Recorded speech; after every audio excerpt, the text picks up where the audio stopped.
ready to go. Taylor versus State. Good morning. Good morning. I'm Andrea Mogensen for Appellant Ricky Taylor. I'd like to reserve 5 minutes for rebuttal if it pleases the court. I'm here on behalf of Mr. Taylor seeking reversal of his judgment and sentence, his conviction in this criminal case on 3 bases. I think the Williams rule basis, being our first basis, is quite compelling. And I did want to point out that that's really a 2-part basis.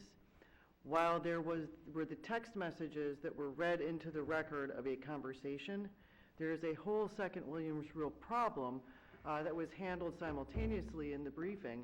But I want to point out the difference of the 1,600 messages that were referenced by the detective as containing drug talk that were never produced but imply a significant time frame of drug activity, but they're quite vague as to whether Mr. Taylor was supposed to have been talking about drugs, buying drugs, selling drugs, or whether these messages actually even contained any specifics. And I would direct the court's attention to the issue being raised by the government in that context. This person is a drug dealer. This person is a drug user. This person has familiarity with drugs. That is a clear Williams rule violation, a clear Williams rule problem. Help me make sure that that issue was properly raised before the trial court. Well, although the objection by defense counsel may have been a bit inartful, he did object pre-trial and during trial to the introduction of collateral crimes evidence, as without saying collateral crimes evidence, saying that they were not relevant. But I think that it's clear that this is a fundamental error and the objection was not necessary. The reason that I believe that is because this court has previously held as much. Collateral crimes evidence, when improperly admitted, is presumed harmful because of the possibility that it infects the verdict by the nature of the evidence as being propensity evidence. It's presumed harmful but not fundamental. Well, there are cases that do hold that it is fundamental, Robertson being one of them. The Florida Supreme Court so said. And I think the other issue is that it kind of burden shifts, because we have to remember that there's a statutory responsibility placed upon the state to give at least 10 days notice of their intent to use such evidence, and they failed to do so. Can you help me with kind of a preliminary issue on this argument? If it were believed that the text messages about transaction for 3 ounces of cocaine related in some way to the 51 ounces of cocaine at the center of this case, then the text messages wouldn't be collateral at all, would they? I'm sorry, can you repeat? Sure.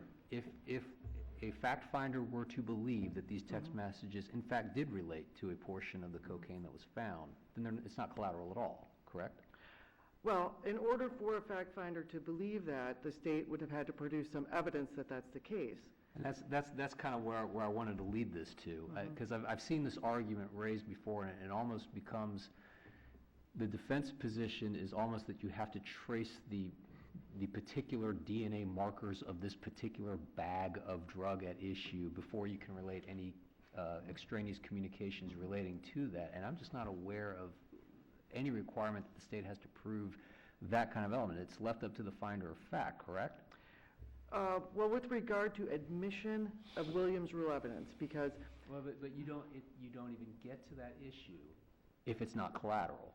If it's not collateral, you don't launch into the Williams analysis. You first have to determine, hey, is this in fact collateral? And what I'm suggesting is that if one believes, if a fact finder, whether it's a trial judge or it's a jury, if the gatekeeper believes, you know what, I think this looks like it could be related to the 51 ounces, then it's not collateral anymore, correct? Well, the threshold question is relevance. And in order for the proponent of evidence to show that evidence is relevant, the burden is on the proponent of that evidence to show that it is related. That's true in all. Of course. So because there's a very, very serious danger of character evidence, propensity evidence being put in, especially with regard to drugs, because they're fungible. And just because someone is a drug user or drug addict doesn't mean that another associate user or drug addict is not responsible for the contraband at issue in a case. And a man should not go to prison for somebody else's coke. That's just, so it is incumbent upon the government to show the relevance of the evidence they intend to produce, and it's incumbent upon the court to ensure that a person is not being convicted and sent to prison for propensity evidence, for unrelated evidence. There's no disagreeing with any of that, but... Well, this case in particular, the detective conceded that they could not connect that contraband to the text messages. The prosecutor conceded in their closing argument. We don't know if it's the same stuff or it's even related. But this was a possession case. It wasn't a sale case. And wasn't it true that the state was just trying to prove the connection that he had knowledge of the backpack in the back of the car? Well, there's a logical breakdown there, because just because I have this pen right now doesn't mean I have knowledge of anything that's around me or behind me or otherwise. That doesn't logically follow. One doesn't logically follow from the other, that if a person uses contraband or sells contraband, that they're aware of a particular item of contraband in a particular place. That doesn't necessarily follow, and that's the exact danger of propensity evidence. When someone has been found to be involved in drug use, that they will then be responsible for all Isn't that contraband. a problem anytime you're dealing with circumstantial evidence, though?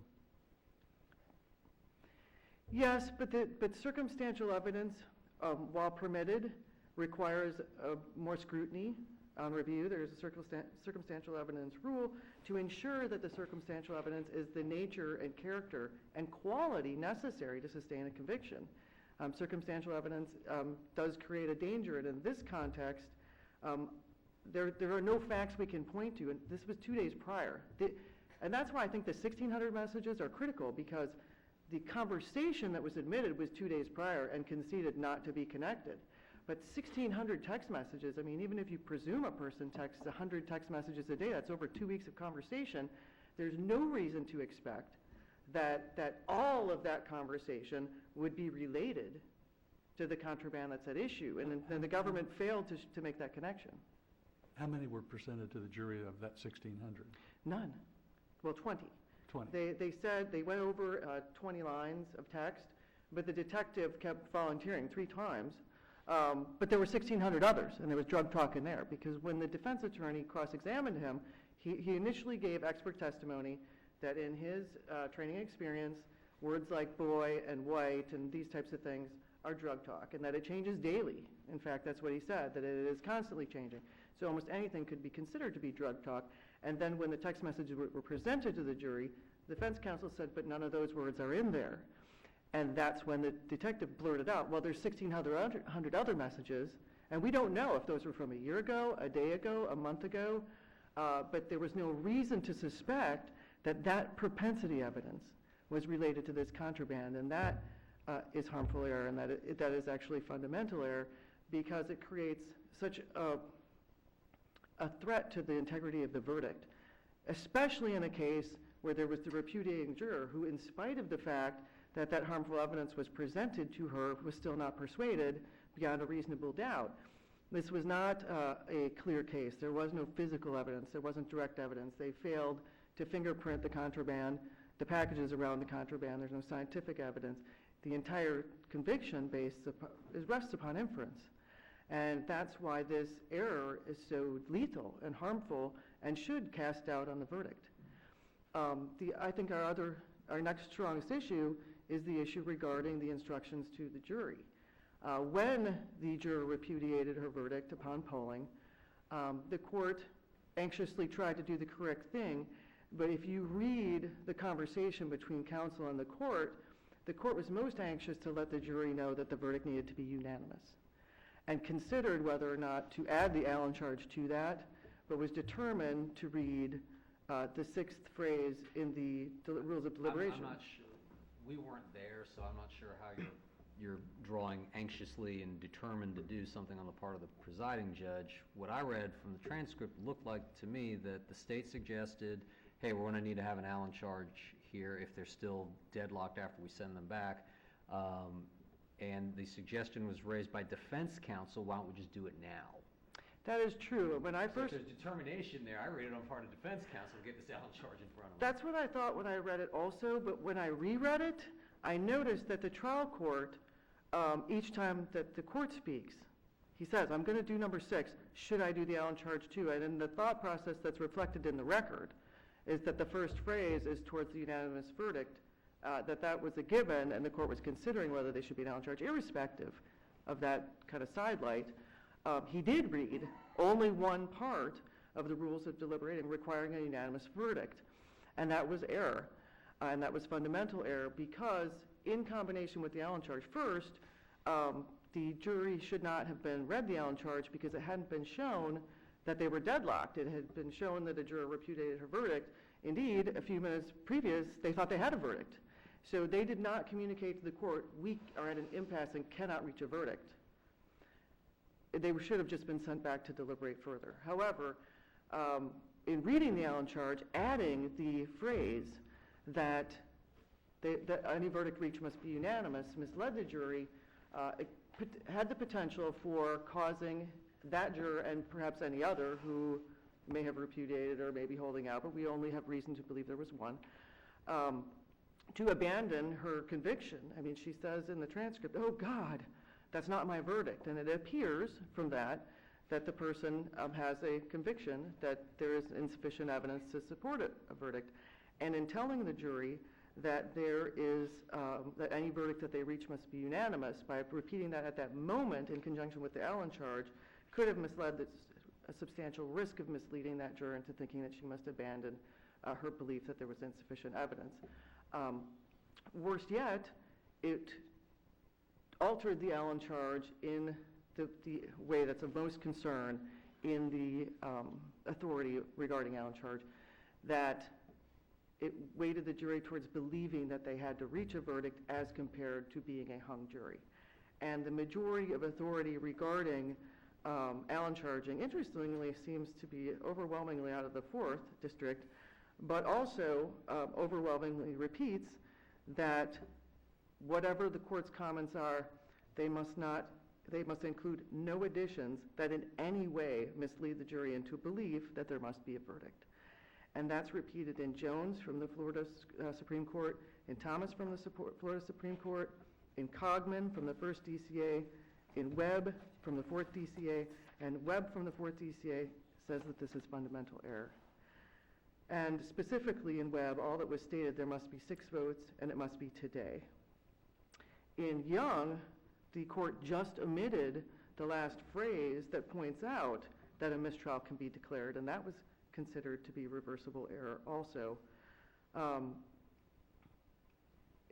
think it's pronounced Reby out of the 4th District Court of Appeals, R-I-B-I, the error there that was considered fundamental was that it's the most similar to this case where the trial judge there, in addition to the Allen charge, read the portion of the rules for deliberation that every juror must follow the law.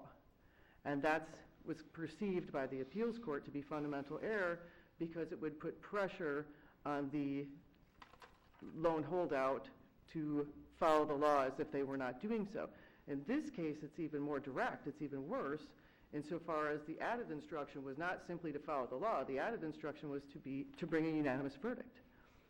And while that's appropriate, that if a verdict is reached, it must be unanimous, it is inappropriate under these circumstances in conjunction with the Allen charge, because the criticism of the Allen charge and the reason it's been crafted the way it has is to ensure that it's balanced, so that jurors are aware that defendants do have a right to a mistrial, that they can be a hung jury, that they can disagree, and doesn't unduly pressure any juror into changing their verdict to that of the majority just because they're pressured on the majority, that each juror follows their conscience.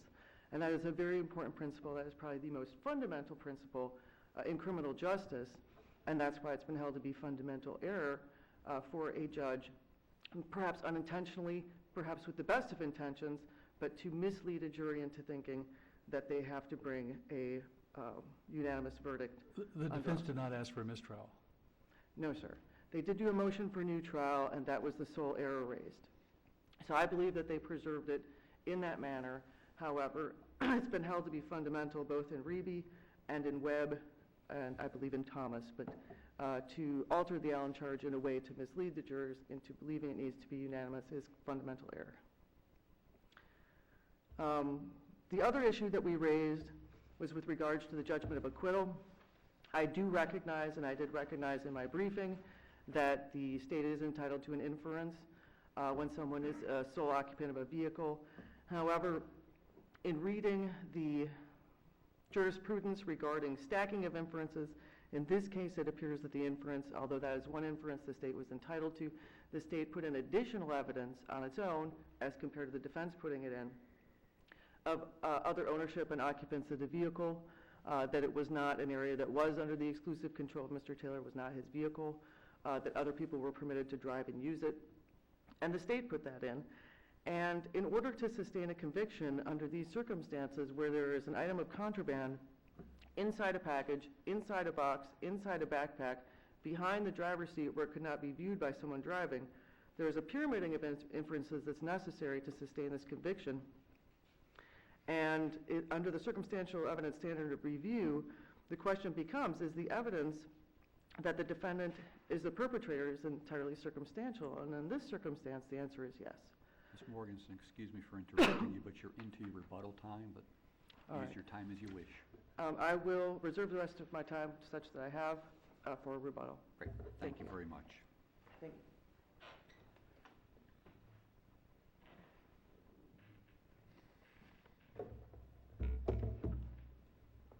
Good morning. Good morning. May it please the court. My name is Christina Pacheco, and I represent the state of Florida in this case. The argument concerning appellant's text messages that were admitted during his trial is simply not preserved. An objection was raised, but it was not raised on the basis that has been argued before this court on appeal. And just because the state did not file a Williams Rule notice, it did not relieve the defendant of his ability and burden to preserve the issue for appeal and to put the trial court on notice of any potential error in order to correct that error. If indeed the appellant at trial felt like these text messages were improper Williams Rule, then that would have been the perfect opportunity for him to have said pre-trial, Judge, I'm receiving these text messages, I never got notice, this is Williams Rule evidence, we need to have a hearing. None of that was done. To suggest that the defendant is relieved of that burden just because the state didn't file the notice it just does not make sense at all. The defendant objected, but did not object based on it being propensity or character evidence. Well, the argument made below was the irrelevance of these texts. Yes. I mean, is it a far reach to conclude that those texts therefore have absolutely nothing to do with the present charges? And it sort of sounds like a Williams Rule argument. It was not a Williams Rule. The state's argument was that they were relevant under the Williams Rule, in response to the Williams Rule argument.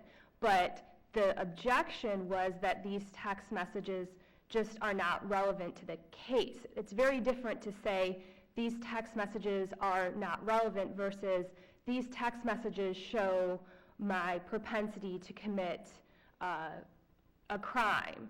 And relevancy falls under whether they would be admissible, but the objection based on Williams Rule would be completely different, and it should have been made at that time so that the court could have made a ruling on that.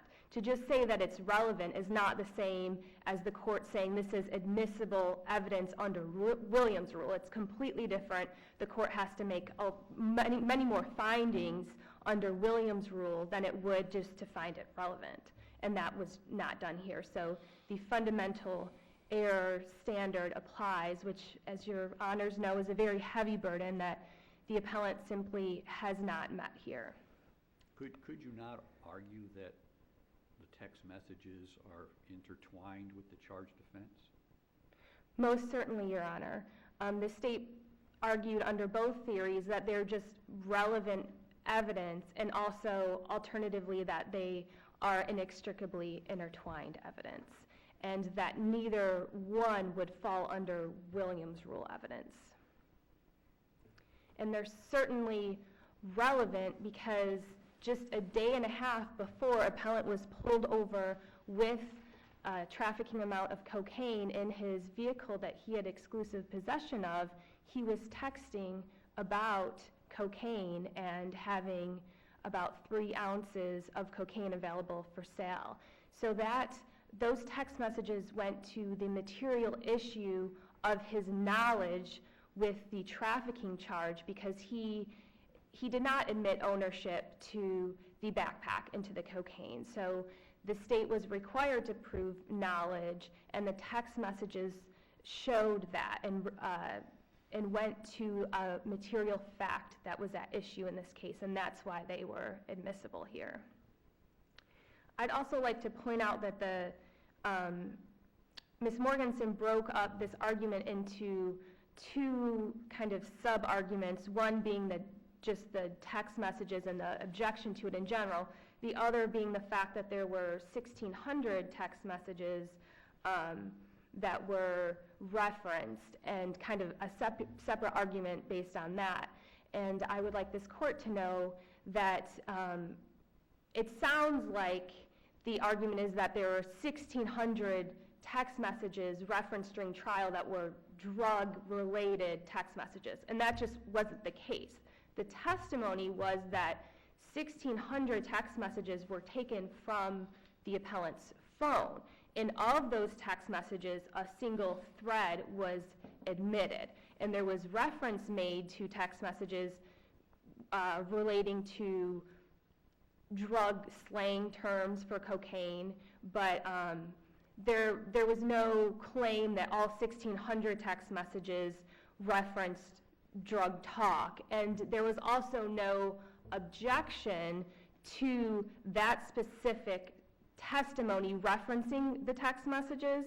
There was no argument that we needed all of these text messages to come in or anything like that presented. It was just a general objection based on the entirety of the detective's testimony, and the court asked, do you have any further objections other than what you presented previously? And defense counsel said that there were none. So the fundamental error standard applies on all of these arguments, and there is no per se fundamental error rule, as Ms. Morgan seems to suggest, regarding the admission of such evidence. This needs to be looked at on a case-by-case basis, and here, to have relevant evidence that goes to a material fact at issue, to try to say that that is just automatically fundamental error, it's just not so. With regard to, Judge Lucas asked about whether it was, if it referenced the same drugs that were found, it wouldn't even be collateral evidence, and the state certainly agrees with that. But we'd also like to add that even if they were not the same drugs from the text messages to the car, it still would be admissible, because it still tells the whole story. It negates that element of lack of knowledge or mistake, and it was a very short time frame. So even if it would be considered collateral evidence, it still wouldn't be considered Williams rule evidence. With regard to the jury issue, that argument also has not been preserved. A motion for a mistrial does not preserve a claim for a claim challenging jury instructions. That needed to be presented by a contemporaneous objection. You would agree, though, that the trial judge may have jumped the gun a little on giving the Allen charge here, wouldn't you? Well, Your Honor, the judge did not even get the instructions out for the Allen charge until it was suggested by appellant's counsel. Slightly different answer to the question. The question I asked is, when the judge gave the Allen instruction, was the jury deadlocked? Well, the jury did not have a verdict at that time. That's still not quite answering it. Was the jury did the trial judge have any reason to believe that the jury was deadlocked at that moment, as opposed to someone who had expressed that, wait, that's not my verdict? The two are different, correct? Well, in this case, I think that the judge could find that the jury was deadlocked when they had reached a verdict. Did the judge make that finding? The judge believed that they were because How can you represent that? based on the discussions when the jury was removed from the courtroom, because a verdict had been entered and a juror expressed that the juror didn't agree, then the court considered that to be a deadlock. And the judge so declared on the record, I find this jury deadlocked, and so now I'm going to give the Allen charge. No, Your Honor, that's not. Okay, so yeah. that's supposition, correct? Yes, Your Honor. Okay, so going back to what I said earlier, would you agree then that perhaps without making that finding that the jury was deadlocked, that the judge may have jumped the gun on giving the Allen charge? The judge could have certainly waited. The judge was not required to read the Allen charge instruction at that time, Your Honor. I do agree with that. Okay, and there is some case law from appellate panels that suggests some sensitivity about the timing of when Allen charges are given, correct? Yes, Your Honor. However, the cases cited by Ms. Morgenstein, they involve more than what was done in this case. They involve, the Allen charge itself is very sensitive, and the judge has to be very careful when reading it. And the cases relied upon were different from this case because the judge didn't give a time frame. The judge didn't single out the juror. It was very, just read it word for word, the standard instructions. So they were not modified in any way as in other cases. And the judge certainly could have waited and just sent the jury back to deliberate again, and then if they had not reached a verdict, then read the Allen charge. However, and that was the plan. That was what the prosecutor told the judge. That was her preferred plan of action. That's actually what the judge was going to do. The judge said, I'm just going to read the portion of the standard instructions that the verdict must be unanimous. And it was when and then the judge said, if the jury doesn't agree after deliberations, we'll Allen charge them. And it wasn't until appellant's counsel suggested that the Allen charge be read that the judge then got the instructions, went over the instructions, and said, okay, we'll do it now then. So if this court finds that it was error, that the court improperly jumped the gun, it would have to find fundamental error. And we believe that it was invited by appellant's counsel because he did suggest the court to read it now instead of sending them back to deliberate. So if appellant invited that error, then I certainly don't see how we can find it to be fundamental error when that was requested by him. And also with regard to the fundamental error argument with the motion for mistrial that was raised, as I previously stated, it clearly did not preserve the issue, but even if it had somehow, the motion stated that the panel should have been dismissed at that very moment that the juror expressed disagreement or said that that was not her verdict and that a mistrial should have been stated at that time. So that's, again, a different argument that is being presented before this court. As Your Honors know, the fundamental error standard is a very difficult burden to meet, and the defendant must show that the error has vitiated the entire trial, and that just has not been proven here. If there are no further questions, I would respectfully request for this court to affirm appellant's convictions and sentences, and I will rely on my briefing on the arguments and authority contained therein for the remainder. Thank you very much. Thank you very much, Mr. Checo. Ms. Morgensen? Well, in the category of invited error, in the Robertson case, the Florida Supreme Court reminded that it is critical for courts to enforce restriction on collateral crimes evidence because to allow them, for example, for impeachment or to allow them to bring them in the manner such as was brought here today, allows the state to circumvent that statutory requirement that 10 days notice be given. This is why the notice is required, because the state is not permitted to argue on appeal that it's inextricably intertwined because they've failed to raise that issue at the trial court. And they failed to raise the issue at the trial court because they failed to give the notice.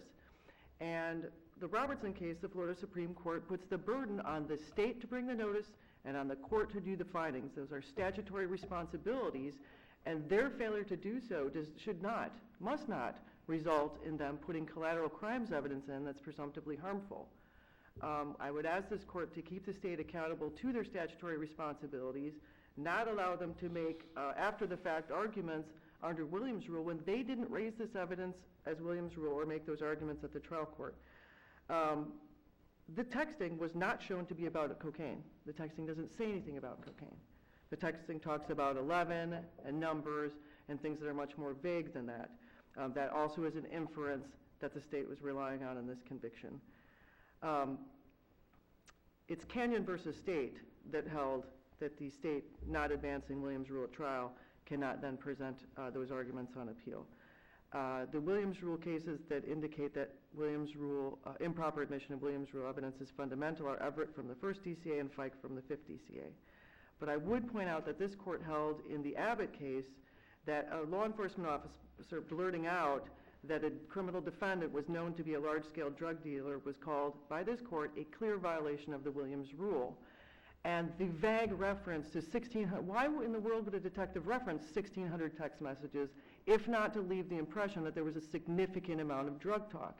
He did not designate or define how many of those were drug talk, and he did not define the manner in which he put in that propensity evidence because it was pointed out to him that the portion that was read, the portion that was given to the defense in advance, the portion that was reviewed by the court was the 20 lines that were initially read. The 1,600 was an uninvited comment from the witness that was not subject to the Williams rule litigation because the state didn't notice it, the defense didn't anticipate it, and the judge didn't review it. And in those circumstances, I would ask this court to find that error to be fundamental because it does cast doubt on a verdict that rests entirely on inferences and circumstantial evidence. The court did key in on the giving of the Allen charge in absence of a deadlock, in absence of evidence of a deadlock, in absence of finding of a deadlock is also reversible error. The cases on that are Almedia out of the 4th District in 2015 and previously in Moore, also out of the 4th District in 1991. But it was the Webb case, also out of the 4th in 1988, and the Reeby case out of the 4th in 2007 that hold that those errors are fundamental. And I would ask this court to consider that the verdict against Mr. Taylor should have significant doubt for the combination of errors, for the inclusion of the Williams rule evidence, the collateral crimes evidence, not just the text conversation, because the test for inextricably intertwined is whether or not the state cannot tell the story without that evidence. Clearly they could. They didn't find that evidence until after they'd made the arrest and built their story, or whether it is part of an ongoing criminal enterprise, which cannot be shown. It cannot be shown. The cases that show that are, for example, where there's continuing surveillance and a law enforcement officer sees a hand-to-hand and then a hand-to-hand and then they make an arrest and it's part of the reason that that officer stood there for however many minutes, etc. There is no question that the text messages are being used to show Mr. Taylor's propensity to engage in criminal conduct with regard to drugs. That is based on the nature of the evidence and the way that it was presented. And I would ask this court to find that that puts a significant doubt in the verdict against Mr. Taylor, especially along with the repudiating juror and the Allen charge being given in the absence of a deadlock, and then that error being compounded by the court adding the additional instructions suggesting to that jury that they needed to be unanimous. So for those reasons, I would ask this court to reverse the conviction against Mr. Taylor and remand for further proceedings. Thank you.